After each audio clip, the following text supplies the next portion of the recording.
Hello, the Big D is ready as I talk divisional and top 10 ranks on the Spunky Spectrum Sports and Driving to the Top Productions YouTube stream, Twitch, my personal Twitch and Facebook pages. Before I tell you all things divisional and rank and tell you about my rankings, please subscribe, like, and share the Spunky Spectrum Sports and the Driving to the Top Productions YouTube page. We greatly appreciate it. Also, you can check out the Big D, yours truly, in an hour as Kyle Senra of going for two joins me as we preview the Week 8 encounter between his Green Bay Packers and my Jacksonville Jaguars.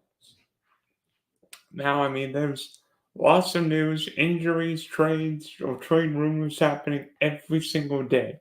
It seemed like there was a major injury happened, guys coming back, guys getting hurt, but divisions are changing. And for that matter, the rankings can change. So let's start with rankings and start with the NFC West, where the Seattle Seahawks are the only team above 500 at 4-3.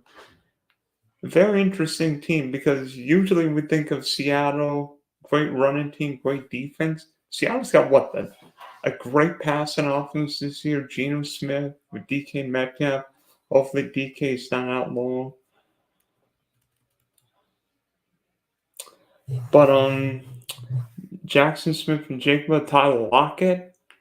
I think the Seahawks have got a lot of potential. I love me Kenneth Walker. I got him in my guillotine league. Woohoo! But defensively, Seattle got healthy, and then all of a sudden now the Seahawks look like a top team again. But what I like about this Seahawks team is that this team can go on the road and hang with teams. Despite having injuries, they played well in Detroit. They beat Atlanta. They struggle a little bit with San Francisco, but injuries aside, everybody's struggling with San Francisco. And what Coach McDonald's done in his first year, despite being a defense-minded coach, is really impressive, especially in the division where you've got a couple excellent coaches and Coach Shanahan and Coach McVay. And then Arizona coming off a last-second win with a field goal at the end. But, I feel like Arizona always should give me more. I don't know if it's Colin Murray. I don't know if it's the coaches. I don't know if it's the ownership or what, but maybe we ask too much of certain quarterbacks. I think both quarterbacks playing that game last night were in some ways underappreciative. Justin Herbert threw for over 300 yards and didn't have really any wide receiver running game. But Arizona's got a lot I like, but I don't know what's going on. Marvin Harrison seemingly forgotten how to run routes. Trey McBride's good, but I feel like he should be better. Now, the offensive line's a work in progress, and defensively, Arizona's not great. But Arizona's 3-4. They have a Week 8 game in Miami. I feel like Arizona could beat anyone or lose to anyone, and we wouldn't at all be surprised based on the quarterback and talent around Kyler. And how about Arizona being 2-0 in the NFC West? Both sweep of beating San Francisco and Los Angeles this year. And speaking of the 49ers, more bad news. Brandon Ayuk lost for the year. Debo, thankfully, is out of the hospital. But looks like Jawan Jennings could be the number one receiver there, at least this weekend. Who knows if Christian McCaffrey's back. And I think we've seen the best of Brock Purdy. Because right now, Brock Purdy's struggling. I think Sam Francisco, what? Since 6, 7, 7. But in a way, Kyle Shanahan and Christian McCaffrey need each other because without McCaffrey, the Niners are way below average, particularly in the red zone. You get the best running back in football, and all of a sudden, the offense just comes to life. I mean, no respect to Jordan Mason. I think Jordan Mason's done really well this year. But San Francisco's not the same offense without McCaffrey. And defensively, the Niners are giving them too many big plays. Yeah, they picked off Mahomes a couple times, but Purdy's made too many mistakes. And with these injuries, San Francisco's struggling now. What will happen when the Niners, knock on wood, play Dallas this weekend, because the Niners always beat Dallas? We'll see. I think San Francisco gets back on track. But it's a very huge game for both teams, especially with the Niners having Tampa, Green Bay, road trips to Tampa, Green Bay, Buffalo, and Miami the second half of the season. So the Niner team's not exactly getting younger. No, I mean, there are a lot of pieces I like. I mean, George Kittle, Trent Williams, Nick Bosa, Fred Warner. But the days San Francisco winning Super Bowls probably ended in Vegas and with the Rams. I think the Rams could be fascinating because, I mean, we heard rumors today LA could shop Matthew Stafford. I don't think that's happening. I mean, could the Vikings presumably? I mean, if they do, I mean, Kevin O'Connell, despite how well Sam Darnold's played, Matthew Stafford's won a Super Bowl. You know what you get with Stafford. Plus, he knows that offense. He could pick up that offense in 5 seconds. J.J. Addison, Hawkinson, Aaron Jones, and Christian Darrisaw. But I mean, if the Rams win on Thursday night, I think they will. Cooper Kupp could come back. Puka is not that far from returning. And this Ram team and Sean McVay's teams typically get better throughout the year. You imagine if this Ram team could ever get healthy offensively, get the O line, receivers going? I don't want to play that Ram team November, December, and early January. I want those guys far away from the playoffs. And then let's go to the NFC South. The Atlanta Falcons lead at 4-3 going into a big week 8 game against the Bucs. I mean, Falcons coming off a disappointing loss. I mean, the Falcons were due for a stinker after winning a couple go either way games against the Eagles and Saints, but there's a lot I like about the Falcons. Drake London's playing the best football of his career. Bijan's getting involved. Kirk Cousins, when he's not under duress. I mean, defensively, the Falcons still can't provide a pass rush, but the Falcons never can rush the quarterback, so who cares? And I mean, this week 8 game against the Bucs is going to determine a lot. And unfortunately for Tampa's 2 top receivers look like they're going to miss this game. Mike Evans reactivated his hamstring injury, and Chris Godwin suffered an awful looking dislocated ankle in the last minute on Monday Night Football. But hopefully Godwin can come back and the Bucs make a deep playoff run. And looks like Evans may be back week 12, so he'll be out for the next few weeks. So Mike Evans' 1,000-yard streak might be in jeopardy. I mean, for the first time in history. And then the last other teams, do I have to talk about them? But Saints 2-5, they're over the cap as usual next year. Not a lot I like about Saints. Hopefully they get Chris Olave back. I want to see him play. And then, who knows if Derek Carr comes back. I think this is Dennis Allen's last year as coach of the Saints. No matter what happens, it's hard replacing a legend. And with Dennis Allen, I feel like he's trying, but he's just not good as a head coach. Fine defensive coordinator, but not a good head coach. And with the Panthers, yeah. figure out what you're gonna do with Bryce Young because I don't know.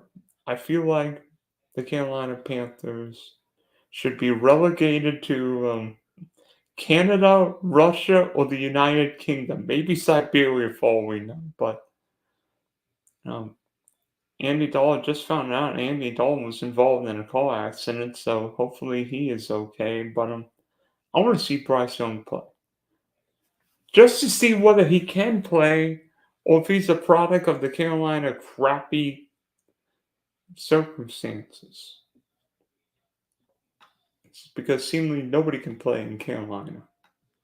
I mean, we've seen Baker and Sam Darnold ball out this year. And now, how about the NFC East? The Washington Commanders, surprisingly, to some, not to me, because I said the Commanders would win the East. Oh, there's a lot I like about this team. I mean, hopefully Jane Daniels is okay from the rib injury, but the Commanders averaging over 30 points a game. You probably won't believe this, but the Commanders and I don't know what it is for teams in the Beltway, but the Commanders and Ravens both lead the league with averaging over 30 points a game. The Commanders lead the NFL with a plus 66 point differential. Now, a lot of that came from beating the Lonely Panthers, but still, Washington, Jane Daniels, Ryan Robinson, Terry McLaurin, and defense. I really like Dan Quinn, Cliff Kingsbury, new ownership. A lot I like about the Commanders. Get into a fun Week 8 game against the Bears and with Philly. For all Phillies talent, this team's underachieved, 100%. I don't know what's going on with Nick Sirianni. And you know how many points the Eagles have scored in the first quarter this year? 0. How can a team with Jalen Hurts, Saquon Barkley, A.J. Brown, and Devontae Smith, I know the two receivers have missed time with a hamstring and a concussion, but the Eagles should be scoring and should be putting up 30, 35 points a game. I mean, if not for Saquon running his butt in a good way, this team might be 2-4. But I think Philly. I don't know if Nick Sirianni is a great coach. I mean, I feel like he doesn't get the most out of his team. I mean, who knows what happens? They have an interesting game against the Bengals this weekend, but still, this Eagle team should be contending for Super Bowls and division titles, not finishing by the Commanders. And then how about them Cowboys? I mean, Dallas is 3-3, but this team doesn't feel like a playoff team. In fact, it feels like a team close to like the bottom half of teams. I mean, in Dallas's last 4 home games, the Cowboys have been blown out by the Green Bay Packers, New Orleans Saints, Baltimore Ravens, and Detroit Lions. Dallas has got no running game right now, and we all saw Derrick Henry run for like 80 yards on one play last night. How would he look in a Cowboy uniform? The Dallas running game is bad. If CeeDee Lamb doesn't have his head on straight, the Cowboy offense is yeah. I mean, Zeke Elliott, done. Rico Dowdle, Jake Ferguson, good player. Really good player.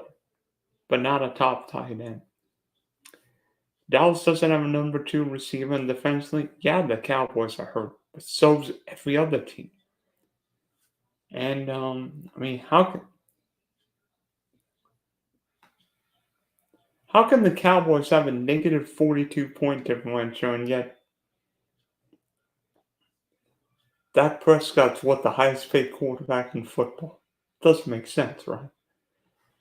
And with the Giants, I hope they don't fire Brian Dable, but this is exactly what you get for keeping Daniel Jones. Because Daniel Jones is the bottom 5, bottom 8 quarterback in the league. I mean, the Giants have no running game right now. Devin Singletary might not even be the best running back on his own team. Thank goodness for Malik Neighbors and that Giant D line. But the Giant O line without Andrew Thomas, disaster. Jones getting sacked or pressured every other play. Right now, this seems bad. Hopefully, Brian Dable doesn't pay the price, but Daniel Jones is not good. He's not a starting quarterback on a championship team or even a division contender. And this year. And then AFC West, shock. The Kansas City Chiefs are leading at 6-0. I mean, there's no better run organization in football. Ownership, GM, quarterback, coach. Hunt family, Brent Veach, Patty Mahomes, and Andy Reid. Despite Pat Mahomes not starting off the season well, throwing more picks and touchdowns, despite the Chiefs losing a wide receiver every other week, Kansas City is still the best team in football. Yeah, it does matter. Man. Juju Smith-Schuster, Rasheed Rice, Marquise Brown, less than great offensive line. Kareem Hunt's the leading running back. So what? The Chiefs just keep winning and win. And when they don't win, they win more. And frankly, despite Andy Reid and Patrick Mahomes, this team's really good defense. I think Kansas City's.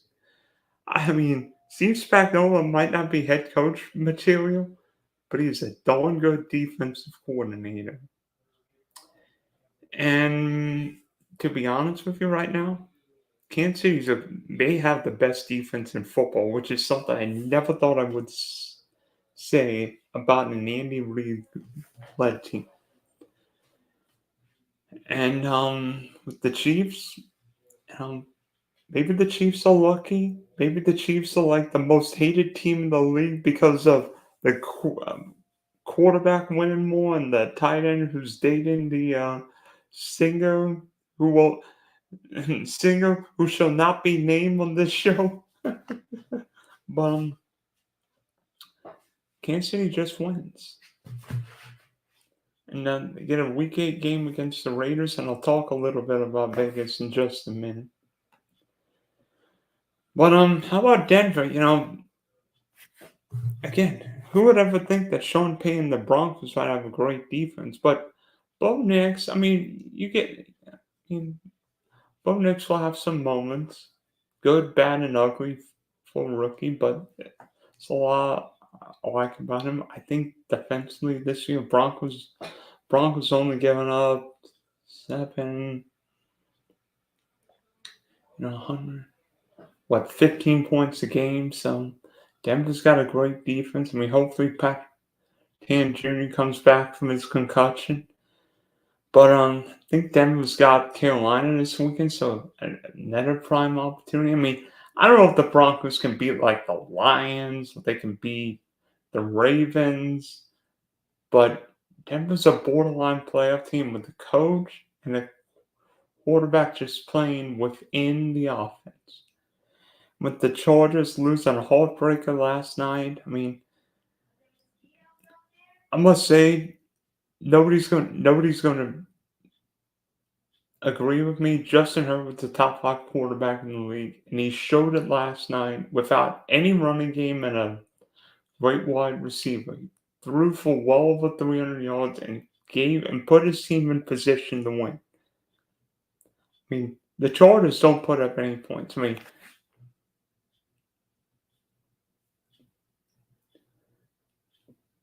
guess it's the only team to not allow 100 points this season. Not true. The Chargers have only played 6 games, but LA's defense really well done. I mean, Chargers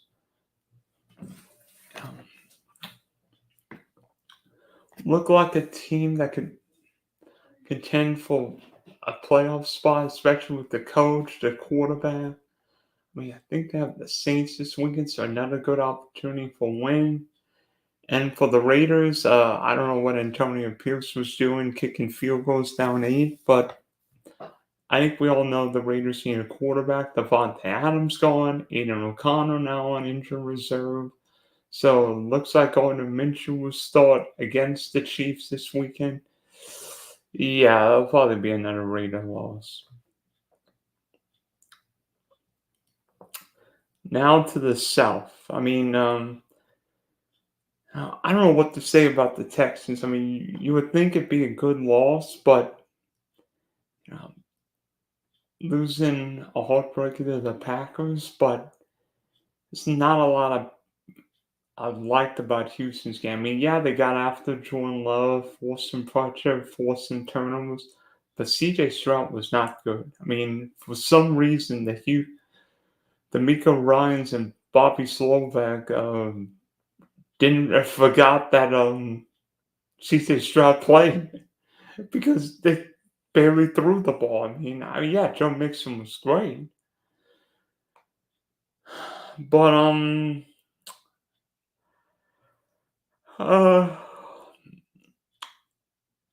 I mean, maybe the Texans didn't trust the line or what, but I don't know how Houston could only throw for what 80 something yards.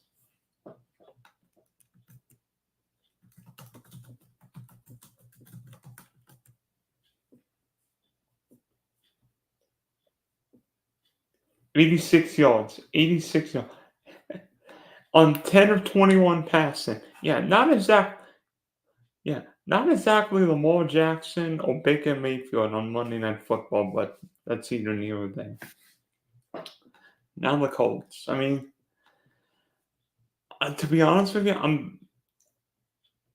I'm getting more and more concerned that Anthony Richardson's not living up to his potential. And yes, Anthony Richardson was always going to take time. The Colts don't necessarily have a great number one receiver. I think Michael Pittman Jr. is a really good possession wide receiver, but he's not, Jamal Chase, Justin Jefferson, CeeDee Lamb. And John Taylor also missed the last couple of weeks out. You know, defensively, gave up a few yards, particularly on the ground, played better, but I think a lot of that's Miami not having a quarterback. And then my Jags finally got a second win against the Patriots. I mean, Trevor's looked better the last couple of weeks, but defensively, the Jaguars still giving up plays. I mean, started out giving up plays. Finally got some pressure laid, forced some mistakes from May. I mean, next couple weeks will be big playing Jordan Love and Jalen Hurts. If the Jaguars could get on a winning streak, who knows? But Doug Peterson's fighting for his career right now. I mean, the Jags are 2-5, and if this team starts losing more and more games, I think Doug Peterson will be looking for a new place of employment. And for Tennessee, honestly, I think the Titans are one of the 3 or 4 worst teams in the league. And they've got a lot of pieces I like offensively with Tony Pollard, DeAndre Hopkins, Tyler Boyd, Calvin Ridley. But this team doesn't have a quarterback. I mean, Will Levis has been a big disappointment. And then Mason Rudolph just, yeah. The Titans seemingly can't get anything right. And hopefully Tennessee can get a quarterback. But this team feels like they're digging a deeper and deeper hole. Now to the AFC North, and my goodness, the Baltimore Ravens look awesome. Did anybody see Lamar Jackson throw 5 touchdowns last night? Derrick Henry run for like 100-something yards. I thought he was old. But I remember thinking, holy cow, the Ravens got Derrick Henry. Yeah, the most elusive quarterback in football got arguably the hardest running back to tackle in football. Yeah, good luck stopping those monsters together. And It's lead the NFL in scoring, averaging over 30 a game. The ball, fantastic with 5 more touchdowns last night. Mark Andrews finally getting involved. Zay Flowers, Rashad Bateman looking better than ever. The Ravens get any O-line and defense, this team could end up in New Orleans. And I don't mean Mardi Gras, I mean playing in New Orleans. Now for the Steelers. Shocker, the Steelers have great defense. But for the first time this season, we saw a pretty prolific passing offense. Despite a woeful start, Russell Wilson and the Steelers looked pretty doggone good against the Jets. I mean, scored the final, 24 points in that game, winning 37-15. George Pickens happy making plays. I think he actually triple caught a pass in the game, but Pickens getting involved, the power running game with Najee Harris, and defensively, Steelers forcing plays. Who's the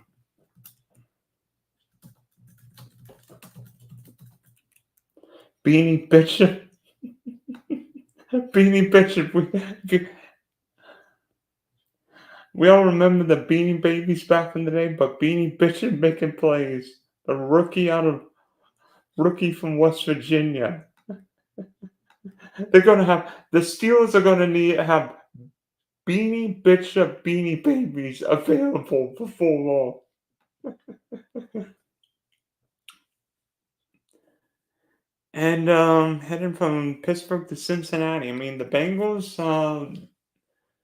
Joe Burrow, Jamal Chase, and T. Higgins can sure play football, right? But I don't worry about Cincinnati's passing game. I worry about the Bengals' O-line, running game, and defense. I mean, play better. I mean, start off the game with a kickoff return, but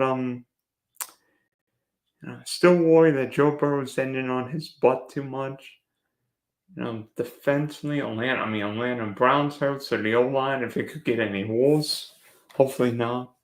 And defensively, yeah, the Bengals only gave up 14 points, but some of that was Cleveland's inept passing offense, with or without Deshaun. And then with the Browns, hopefully Deshaun Watson can come back because I think he's jinxed. I think the Browns are jinxed. I mean, I love seeing Nick Chubb score a touchdown on Sunday, but this season's over for Cleveland. I mean, I hope Kevin Stefanski doesn't get fired because he's an awesome coach. An awesome coach. But we know Jimmy Haslam's impatient. He's not going to 1-6. I mean, they already traded Amari Cooper. Who else could get traded? Elijah Moore. Could Zadarius Smith? Could some of these safeties? I mean, would the Browns even consider trading Myles Garrett? I don't know. I mean, it might be crazy, but a lot to consider between now and the deadline. And then, last but not least, the AFCs, the Bills. Quietly, and Josh Allen has accounted for 15 touchdowns. Oh wait, I forgot the NFC North. Excuse me. How about the Detroit Lions? Go on the road and beat the Minnesota Vikings. I think Jared Goff's thrown more touchdowns than incompletions lately. I mean, hopefully Jaden Hudson can come back from his leg injury. Looks like Jameson Williams might be suspended, but I'm on Raw. Give me the running backs, O-line, and if Jared Goff is with a clean pocket, look out. Minnesota, Sam Darnold. I mean, despite the loss, I think Sam Darnold played really well. TJ Hawkinson may or may not be back either this Thursday night or perhaps next Sunday night. The offense and then defensively, Brian Flores' defense scares me because you don't know where the blitz come from. And with Green Bay, Jordan Love, I mean, He may throw a few bad ones, but he throws a lot of good ones. I mean, I don't know if Green Bay's quite in the Super Bowl range, but with that coach, quarterback, and these young weapons, that's a team I don't want to play in January. And then the Bears, 4 in a row, and the Bears are actually 3 in a row, and the Bears are playing 21st century football. I mean, at least throwing the ball, running the ball, playing good offense, and getting after the quarterback on the other side, forcing mistakes, coming off a bye. Bears probably didn't want to bye, but I think every team will take a rest. Now back to the AFC East. Um, uh, Josh Allen's 15 touchdowns, 0 picks. I mean, who would think that? But Amari Cooper, Coleman, Kincaid, James Cook, Shakir. Do the Bills maybe have a number one receiving option? No, but I think they've got a lot of good options. Miami, I'm not going to judge Miami until I see Tua play, if he plays. But Miami doesn't have a quarterback. I mean, oh gosh, the Dolphin backup quarterbacks will wretch. And frankly, rather annoys me seeing a team not have a better backup quarterback. I mean, and even without the quarterback issues, there have been way too many penalties, way too many clock issues from Mike McDaniel. We'll see what happens if Tua comes back, but Miami's got bigger issues. And with the Jets, speaking of big issues, I mean, are the Jets going to get David Bakhtiari because they're starting to become like the New York Packers? I mean, bringing in Devontae Adams didn't work. Seemingly, when the Jets fired Robert Saleh, might have gotten rid of the best coach because New York's defense has gone to poop. And New York's offense, I mean, finally got Brees Hall involved as receiver, but Garrett Wilson dropped the pass, which led to an interception.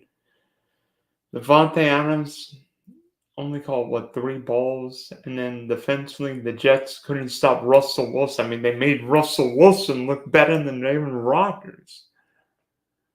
And I don't know why the Jets can't run the ball with Brees Hall and Brian. I mean, come on. Aaron Rodgers is 40.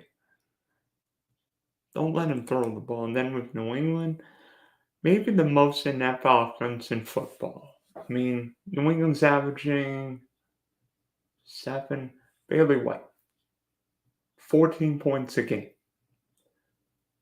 New England's only win was against Cincinnati. And that was the game T. Higgins missed.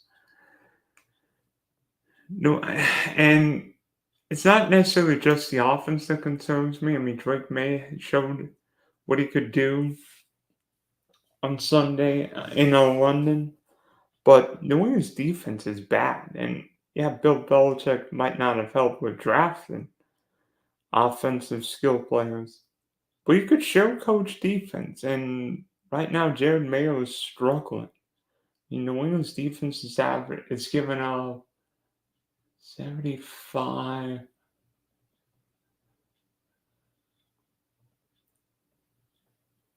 Wait, that would be 25 points a game. That's not Patriot football. New England's got to win. If New England's going to win, they have to keep games in the teens, not give up 25, 30 points. The game this weekend against the Jets, I mean, it might be for last place, right? But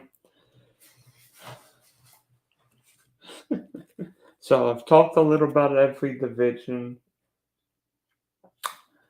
And I thought I'd give you a top 10 power rankings through week 7. I'll start at 10 and go to 1. 10, the Bears. 9, the Steelers. 8, Seattle. 7, Washington Commanders. 6, Baltimore Ravens. Maybe a little low on the Ravens, but I want to see them all in January. 5, the Bills. 4, the Green Bay Packers. 3, the Minnesota Vikings.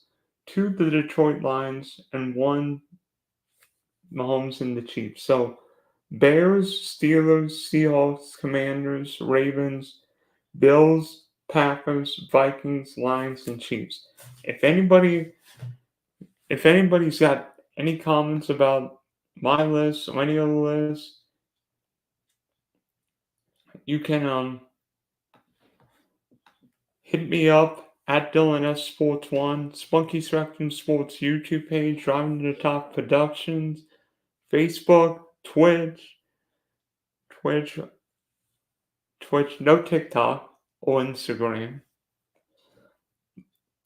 But I'm always up for comments, good or bad, and it's week 7. Trade deadline's not that far from happening. There's seemingly football every single night now, and things are moving along. And as we approach 36 minutes here tonight, thank you for tuning in to part 1 of my 3 streams as I break down each division and my top 10 rankings on the Driving to the Top Productions and the Spunky Spectrum Sports YouTube pages. This is the Big D signing off. You can check me in 20 or so minutes.